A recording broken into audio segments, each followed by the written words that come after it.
غیر خدا کا مدد کرنا شرک نہیں۔ اب غور کریں کہ تفسیر والا لکھتا ہے کہ غیر خدا سے مدد کرنا شرک نہیں، کیوں؟ کس لیے؟ اس لیے کہ اللہ تعالیٰ نے خود فرما دیا کہ ہم نے عیسیٰ بن مریم کی مدد کی جبریل امین کے ساتھ۔ عیسیٰ بن مریم کی مدد جبریل امین کے ساتھ کی، تو اس پر غیر خدا سے مدد مانگنا شرک نہیں۔ اللہ تعالیٰ نے حضرت عیسیٰ علیہ السلام کی مدد حضرت جبریل علیہ السلام کے ذریعے فرمائی۔ کیسے؟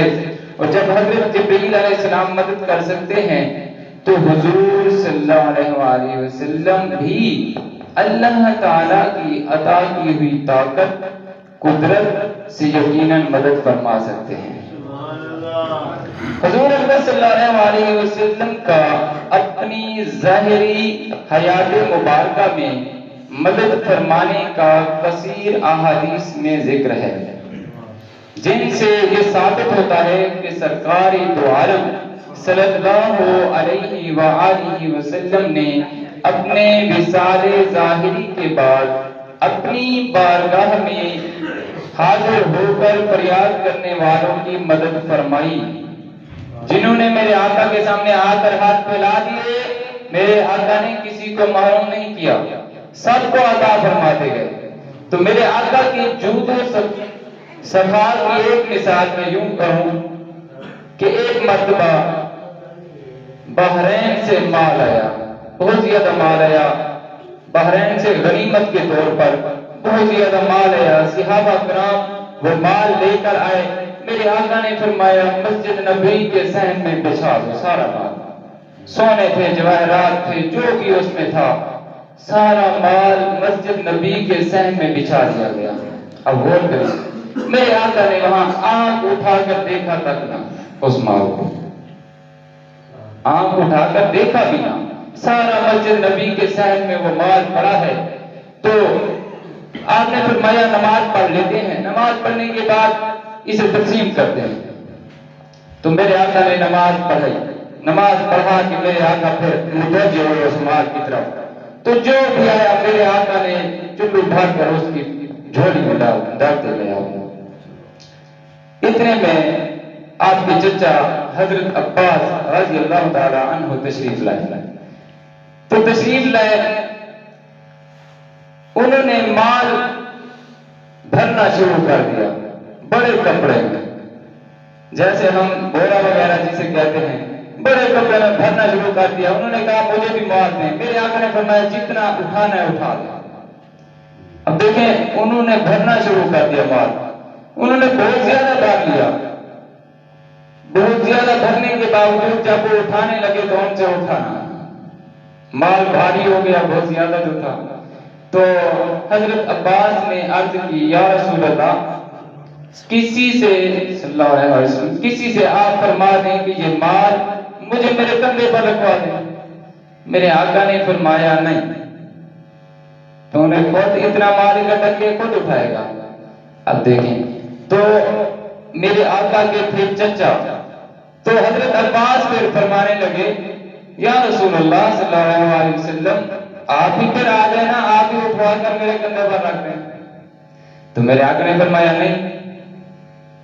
تو پھر انہوں نے مال کم کیا، کم کرتے گئے کرتے گئے کرتے گئے، جتنا اٹھانے کے قابل بچا مال پھر وہ اٹھا کر لاد کر گھر کو روانہ ہو گئے۔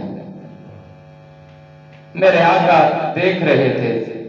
اب یہاں مفسرین لکھتے ہیں، کچھ باتیں کرتے ہیں، جیسے راوی اپنے سے بات دل بھی کہتا ہے کہ میں بھی کچھ ایڈ کر دوں۔ وہ کہتے ہیں کہ حضرت عباس کے دل میں تھوڑا سا جو نا مال کی محبت تھی، مال کا حرص تھا، لیکن میرے شیخ سید ارشد سید کاظمی شاہ صاحب کیا فرماتے ہیں؟ آپ فرماتے ہیں نہیں، حضرت عباس کے رضی اللہ تعالیٰ عنہ کے دل میں حرص نہیں تھی، وہ بھی اہل بیت کے فرد ہیں، کیونکہ میرے آقا کے چچا ہیں۔ تو اہل بیت کا معاملہ یہ رہا ہے کہ جو بھی ان کے گھر آتا تو تو وہ خالی نہیں جاتا تھا۔ حضرت عباس نے یہی سوچ کر اتنا مال اٹھا کر گئے کہ جو میرے گھر سے ہے خالی نہ جائے، میں بھی عطا کرتا رہوں۔ سبحان اللہ۔ تو دیکھیں یہ میرے آقا کی جود و صفا کی بات تھی، میرے سامنے آئی، میں نے آپ کے سامنے عرض کر دی۔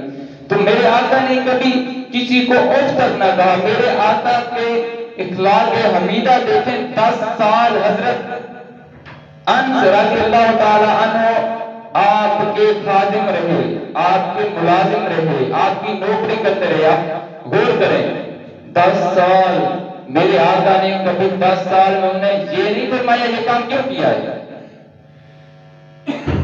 10 سال مانے رکھتا ہے، کبھی یہ نہیں فرمایا یہ کام کیوں کیا ہے، یہ ایسا نہیں کرنا تھا، ایسا کیوں کیا ہے؟ نہیں، کبھی بھی نہیں فرمایا۔